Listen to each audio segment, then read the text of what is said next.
making a statement on the proposed state visit by Donald Trump. What the president did was in US immigration policy.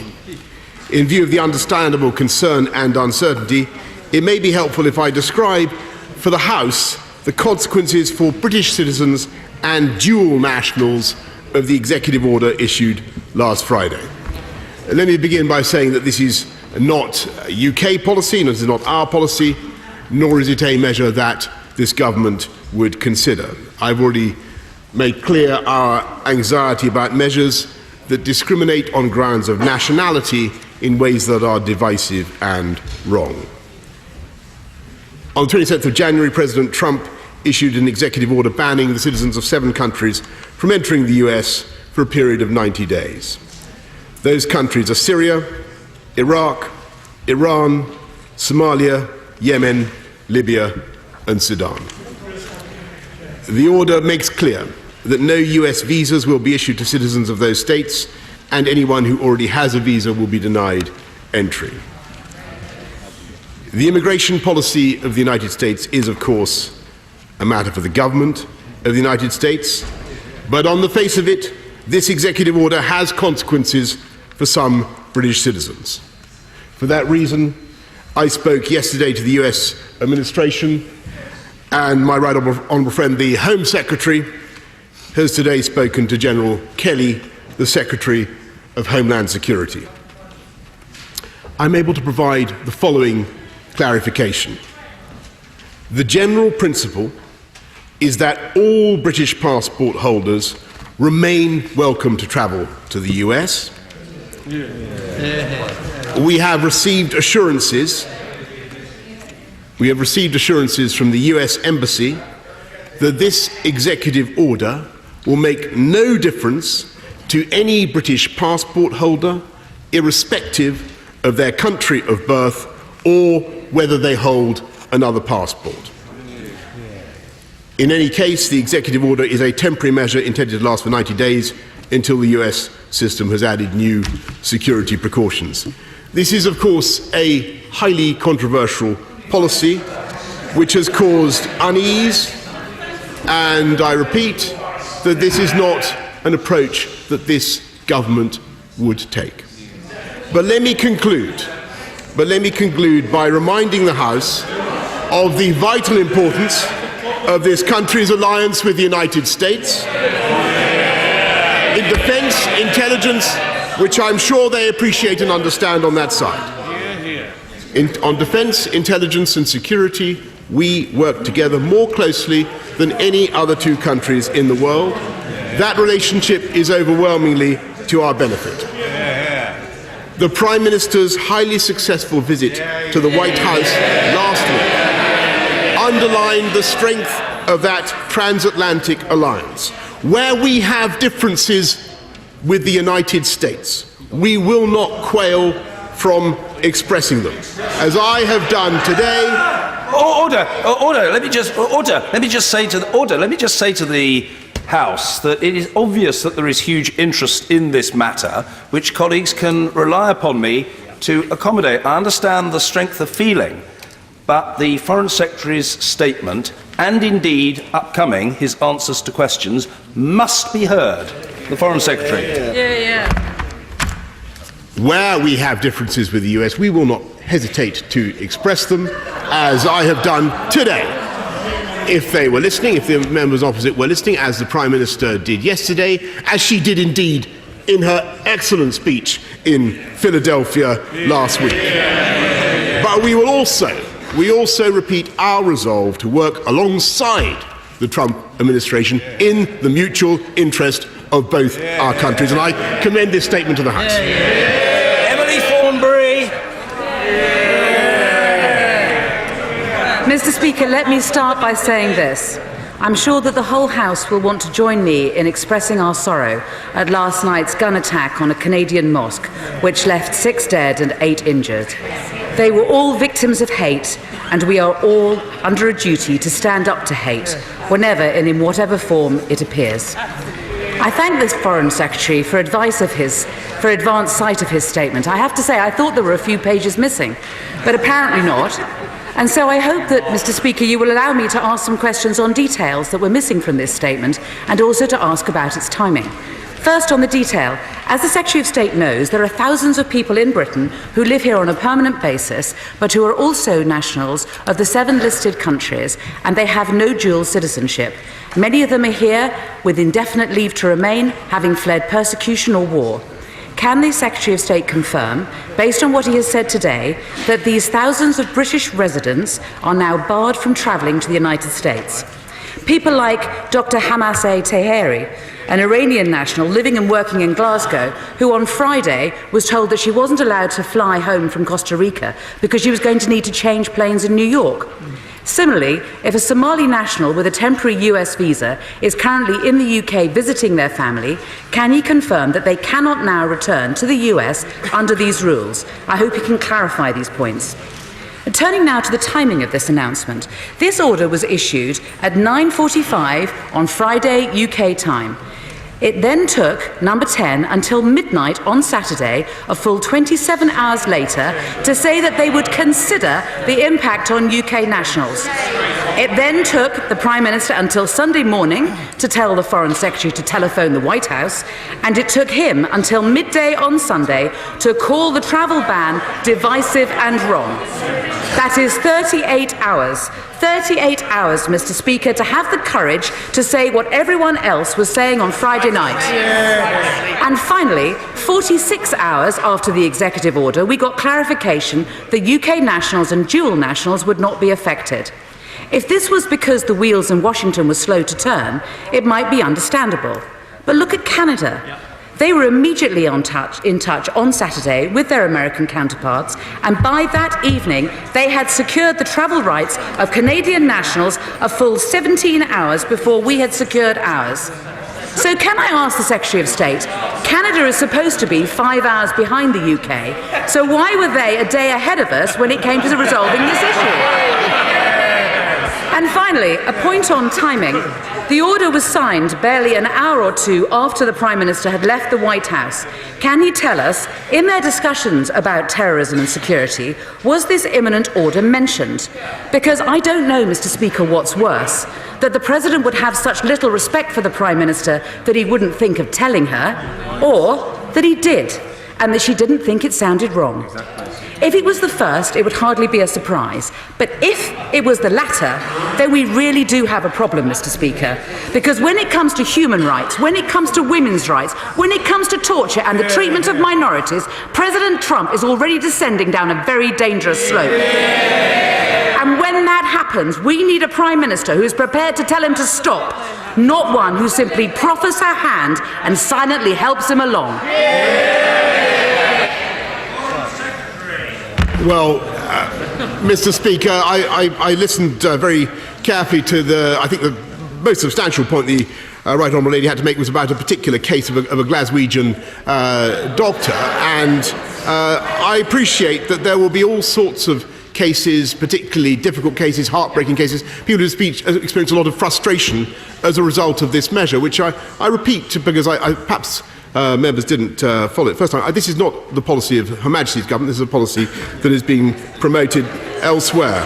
What we will do is make sure that all our consular network, all our diplomatic network is put at the service of people who are finding difficulties as a result of these measures. But as I say, because of the energetic action of this government, we now have, by the Prime Minister, by my right honourable friend, the Home Secretary, we have an exemption for UK passport holders, whether dual nationals or otherwise. And I think most fair-minded people would say that actually showed the advantages of working closely with the Trump administration, the advantages of having a relationship that enables us to get our point across, and to get the vital protections for UK passport holders that they need. And I may say that the approach taken by the party opposite, pointlessly to demonise the Trump administration, would have achieved the very opposite. Mr. Crispin Blunt. Mr. Speaker, does the Foreign Secretary Does the Foreign Secretary welcome the joint statement by Senators John McCain and Lindsey Graham, expressing their fear that this executive order will be a self-inflicted wound in the fight against terrorism? I'm grateful to my right honourable friend. I think possibly what the interventions of Senator McCain and Senator Graham show is that this is a subject for lively debate on Capitol Hill, as it is here in this House. And I repeat that this is something that we do not support. It's not a policy that we agree with, and it's clear from what my right honourable friend says that there are others in the US who don't agree either. Tasmina Ahmed Sheikh. Thank you very much, Mr. Speaker, and I thank the Foreign Secretary for advance sight of his statement. Without a thought to the context, on Holocaust Memorial Day, President Trump issued an executive order to ban those born in 7 predominantly Muslim countries from entering the USA, including, and I quote, those bad dudes who are actually the real victims of violence who are fleeing the conflict in Syria. This action is inhumane, it's racist, and it's immoral. And I welcome the fact, Mr. Speaker, that this House is now treating the threat posed by President Trump with the seriousness that it deserves. We also, on these benches, would like to pay tribute and support the strong statements that have been made on this issue by Scotland's First Minister Nicola Sturgeon, and welcome the work that's already been done by so many. You can learn some lessons from Scotland's First Minister. And pay tribute to the work being done by so many on the ground in Scotland, particularly Women for Independence, Mr. Speaker, who provided moral and practical support to those who have been unjustly affected by this despicable action. But can I ask the Foreign Secretary, given the Prime Minister's blossoming and frank relationship with President Trump, did she know in advance that the President was to issue this order, which has concerned so many of our citizens? And does he agree with senior national security experts in the US and elsewhere that this will have national security implications for the UK, given that the US administration has now adopted Daesh's false narrative that theirs is a conflict between the West and Islam? If we want to be a global leader, this government needs to show global leadership. Where is it? The Prime Minister has been tested, and she has failed on this, her first challenge. Well, as the Honourable Lady will know, when it comes to tackling the scourge of Daesh, and she's absolutely right, this country is the second biggest contributor to military action in strikes against Daesh in Iraq and in Syria, and we continue to be the second biggest donor to the humanitarian crisis in that region. And everybody in this House should be incredibly proud of the leadership that the UK is showing in that respect. Mr. Speaker, I have already made my views about this. I don't see. It is up to members of the House of Commons, if they wish to exhaust the wells of outrage and the denunciation of this policy. I've made my position clear. I made it clear yesterday. I said it was right. I said it was wrong to promulgate policies that stigmatise people on the basis of their nationality, and I believe that very profoundly.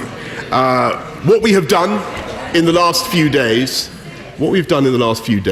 is to intercede on behalf of UK nationals, which is our job, and UK passport holders, and we have secured very important protections for them.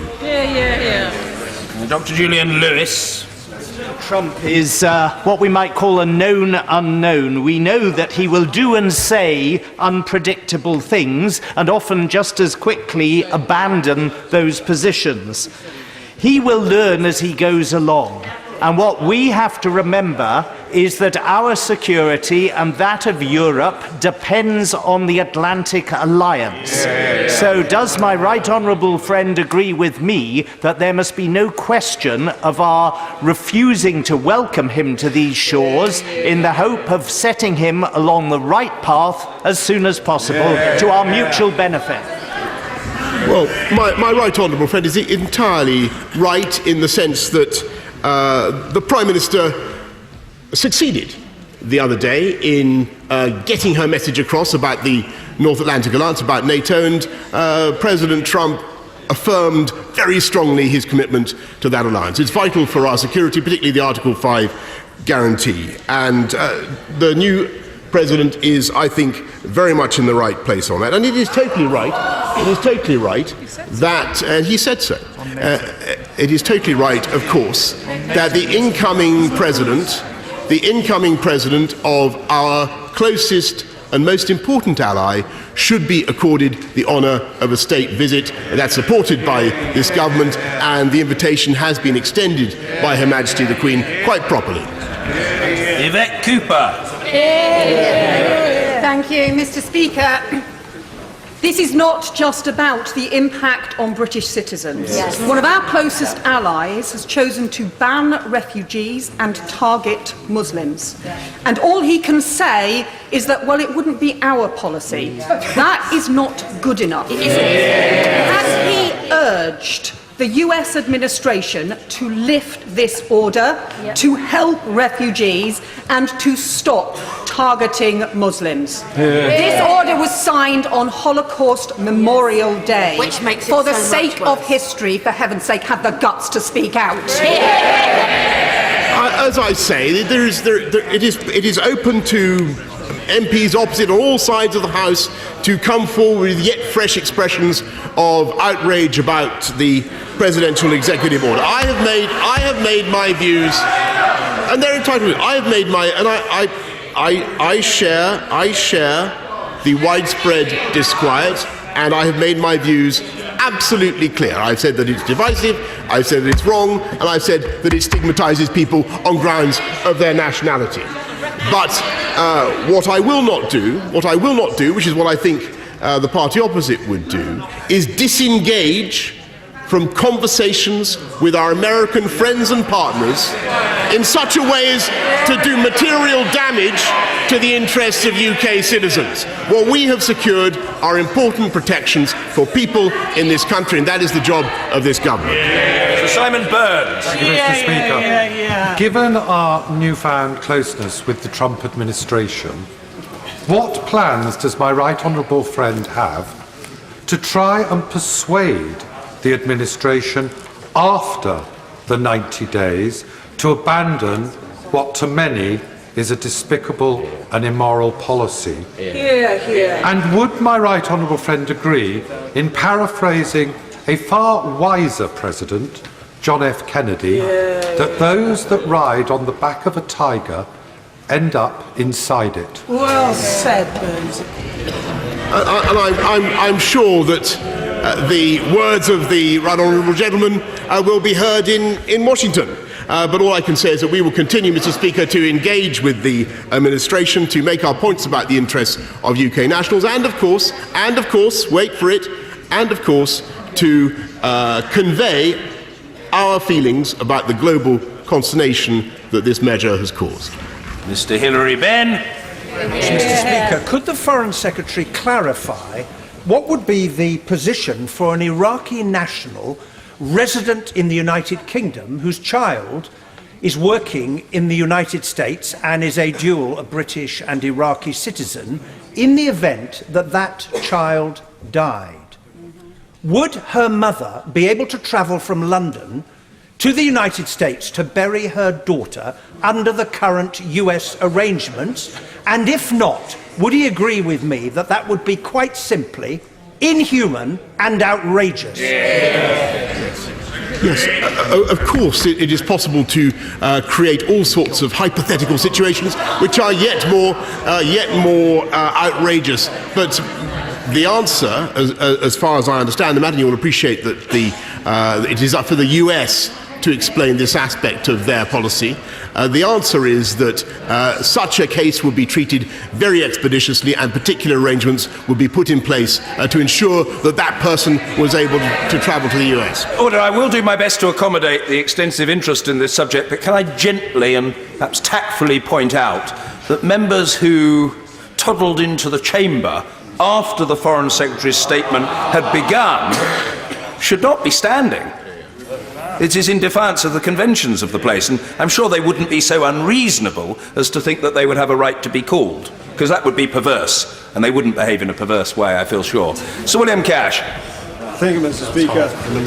Given that the United States Congress and the courts, as well as the President and diplomacy, will play a part in arriving at a solution over this question, Does my right honourable friend accept there is a universal threat from jihadists, and that Europol itself, as an example, have estimated there are up to 5,000 jihadists who've come over from several of these countries, and that furthermore we should also remember the victims of 9/11 in New York, 7/7 in London, Paris, Brussels and Berlin, not to mention Lee Rigby.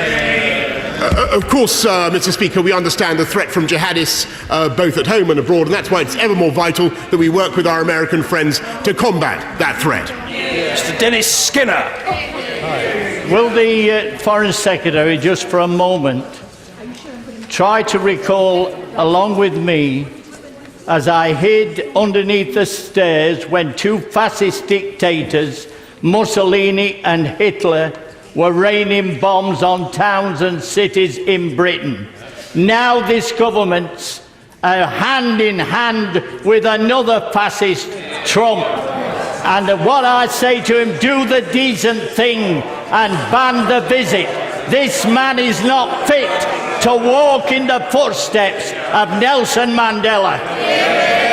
Well, I hesitate to say it, but the honourable gentleman's memory must be at fault if he thinks Mussolini rained bombs on this country. But I hear the comparison that he makes. I don't accept that comparison. I believe it's our interest to work with our American friends and partners to show our disquiet where that is appropriate and to get the best deal for UK nationals and dual nationals. John Redwood.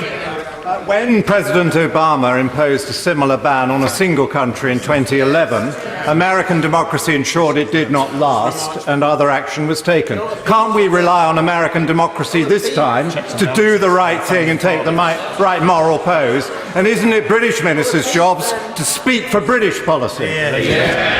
My right honourable friend is entirely right, and indeed the member for Reigate has already pointed out that there is disquiet about this policy already on Capitol Hill, and I have no doubt whatsoever that the American political system will help to introduce the requisite balances in the end. It's our job to intervene now and get the best deal we can for UK nationals. Mr. David Lammy. In November 1938, a then Conservative government prepared a bill that led to the Kindertransport that transported Jewish refugee children to this country. Doesn't the Secretary of State realise that in making his statement he should uphold the Geneva Convention and speak truth to power in the United States? He's let the House down and his job down.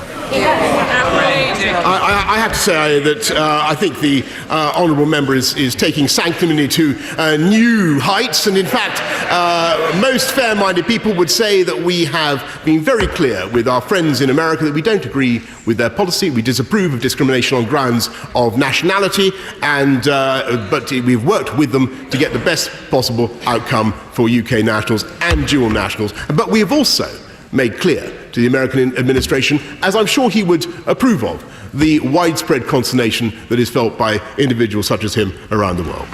Anna Soubry. Thank you very much, Mr. Speaker. Can I congratulate the Foreign Secretary in condemning America's policy, which on any standards is completely unjustified. I am also, like many of us, delighted that Sir Mo Farah is apparently now going to be able to go home and see his wife and his children. Would the Foreign Secretary agree with the words of Sir Mo Farah when he described this policy as being based on nothing more than prejudice and ignorance? I savour the rare congratulations from my honourable friend on any matter whatever, but I'm delighted, of course, particularly delighted that Sir Mo Farah is able to continue to go back to the United States, where, of course, he trains and is able to get fit to win the many medals that he does. Angela Regal. Thank you, Mr. Speaker. The Foreign Secretary knows that this policy is counterproductive, immoral and wrong. His attitude and his approach has been to get an exemption for UK citizens from it and invite the perpetrator of it to a full state visit. This doesn't seem like the wholehearted condemnation that this House would deserve. And what is he going to do to make it absolutely clear, in no uncertain terms, to this American administration that this kind of discrimination is counterproductive, wrong and immoral? Well, to the right honourable lady, she's just said that the policy is counterproductive, immoral and wrong. I've said that it's divisive, discriminatory and wrong. If anybody thinks there's a substantial difference between our two positions, then I invite them to write to me and explain. And the Deems are our way. Thank you very much, Mr. Speaker. I commend the Foreign Secretary on the work he did through Sunday into the night to ensure that Britons have safe travel to the United States of America. Can I further ask him whether he's had clarification from the administration that they have now updated the advice to their embassies, because there's some confusion that some embassies are still turning dual nationals away and not allowing them to enter the United States of America. And I'm thrilled that neither my honourable friend, with whom I've travelled many times, nor Sir Mo Farah will be affected by this presidential executive order. And I can confirm that the embassy advice has been updated, Mr. Speaker, as we've been speaking. Hal Williams. Speaker, most of us condemn xenophobia without hesitation, and we reject racism almost by instinct. Which of the Prime Minister's great British values informed the first initial response to Mr. Trump's order? The Prime Minister's primary duties, the honourable gentleman will know, is to the safety and security of everybody in this country, to protect their rights and freedoms. And that is what has been achieved by the agreement that we have struck. And he will also know that she was first out of the box, very early out of the box, in saying that she disagreed with this policy. Jacob Rees-Mogg. Thank you, Mr. Speaker. May I congratulate my right honourable friend of making those words in our passport allowing Her Majesty's subjects to travel without let and hindrance a reality, and also on being the first minister to come to the dispatch box to defend domestic policy in the United States since Lord North. And can I encourage him to defend our interests as he is doing, and not seek to tell America how to run itself? I'm grateful to my honourable friend. I'm not seeking to defend or indeed to explicate or to rationalise in any way the policy of the presidential executive order. I merely seek to explain how it may affect UK nationals, duals, and what we have done to mitigate the effects of that executive order. Luciana Berger. Thank you, Mr. Speaker. On Friday, it was Holocaust Memorial Day, and the Prime Minister told us that our commitment to remembering the Holocaust is, and I quote, about more than words. She said that it is about standing up to prejudice wherever it is found today. Why then on Saturday was the Prime Minister unable to adhere to her own call to action? The Prime Minister made it very clear that she did not agree with the policy. She did, and I have made it absolutely clear, and I've made it abundantly clear several times now in the course of these proceedings, that I think that the policy is entirely a matter of the United States, but it's my view that it is divisive, discriminatory and wrong. Bob Neill. The Foreign Secretary is to be congratulated upon working to protect the rights of British nationals. But will he also consider that he is not telling an ally how to run their own country, to remind them in very calm and very firm terms that our shared relationship is based upon a mutual respect for the rule of law, both national and international, and that persisting in this policy does America no good in that regard at all? I completely agree with my right honourable friend, and I would just point out that we are more likely as a nation to get a hearing in respect of these vital issues if we treat our partners, our friends and partners, our long-standing friends and partners, with the respect that they deserve. Caroline Lucas. Thank you, Mr. Speaker. It seems that fake news has come to the House of Commons with a vengeance, because the Foreign Secretary has just stood up to say that our Prime Minister was one of the first out of the blocks to condemn the words from President Trump. She certainly was not. We've heard it was 38 hours. And her failure was something that shames this whole country. I'm proud that more people in my constituency of Brighton Pavilion have signed that petition to stop this state visit than any other, because they recognise that our Prime Minister has been involved not in diplomacy but in complicit with tyranny. What does he say? Well, I say to the right honourable lady that her constituents are, of course, perfectly at liberty to sign the petition. They're perfectly at liberty to express their views. I've expressed my views about this measure, but I also think it'd be a good thing if the visit went ahead, because the relationship between the United Kingdom and the United States is the single most important geopolitical fact of the last 100 years, and we're going to keep that relationship going. Sir Nicholas Soame. Thank you, Mr. Speaker. May I strongly agree with the Foreign Secretary of the vital importance of this country's alliance with the United States. But would he agree with me that whatever others may do, refugees arriving in this country will be dealt with patience, courtesy and respect? Secretary. I'm very grateful to my right honourable friend for his point, and I'm glad also to see that the bust of his grandfather has been rightfully restored to its place in the Oval Office. And of course I would remind him that it was Winston Churchill who took a very strong view that a country should be able to control its own borders and its own immigration policies. Mr. David Winnick. I don't think the Foreign Secretary understands, Mr. Speaker, how so many people in this country feel such contempt for what Trump has done. But can I clarify what you said earlier? If indeed this visit of this wretched man, bigoted man, is going to take place, can we be reassured that under no circumstances will he address Parliament in Westminster Hall? That in itself would be a disgrace. I'm sure that the mood of the Chamber of the House of Commons will be reflected in all discussions about how the visit is to go ahead, but I think we should bear in mind that he is the elected head of state of our closest and most important ally, and there is absolutely no reason why he should not be accorded a state visit, and every reason why he should. Sir Edward Lee. Well, certainly if we got the Queen to have tea with the President of China, I don't see why I shouldn't have tea with the President of America. Has not our security for 70 years depended on this special relationship?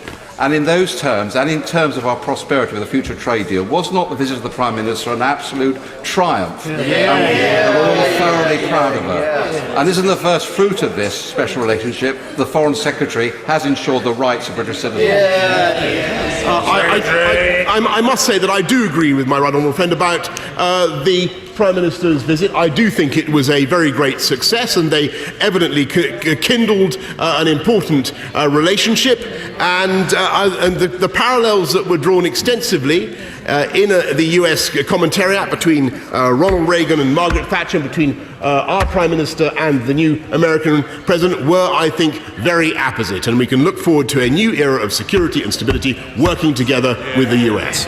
Mike Gapes. Mr. Speaker, the British Embassy in the United States has a very important page on a website where it shows the lists of presidential visits to the United Kingdom.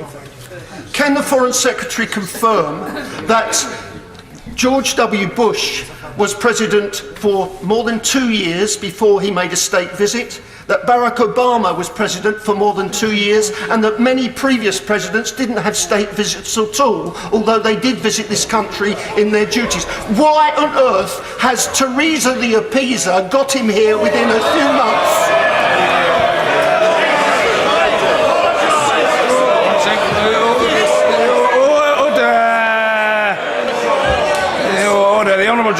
The Honourable Gentleman will have heard the response to what he said, but my immediate reaction is that the matter, I didn't require any assistance, the matter is one of taste rather than of order, and I certainly don't need any help from the Honourable Gentleman, who wouldn't have the foggiest idea where to start. The Foreign Secretary. Well, then, Mr. Speaker, may I say, with your guidance, therefore, that I do find it distasteful to make comparisons between the elected leader of a great democracy, the elected leader of a great democracy, and 1930s tyrants. I really have to say, I think it is inappropriate. As for the protocol.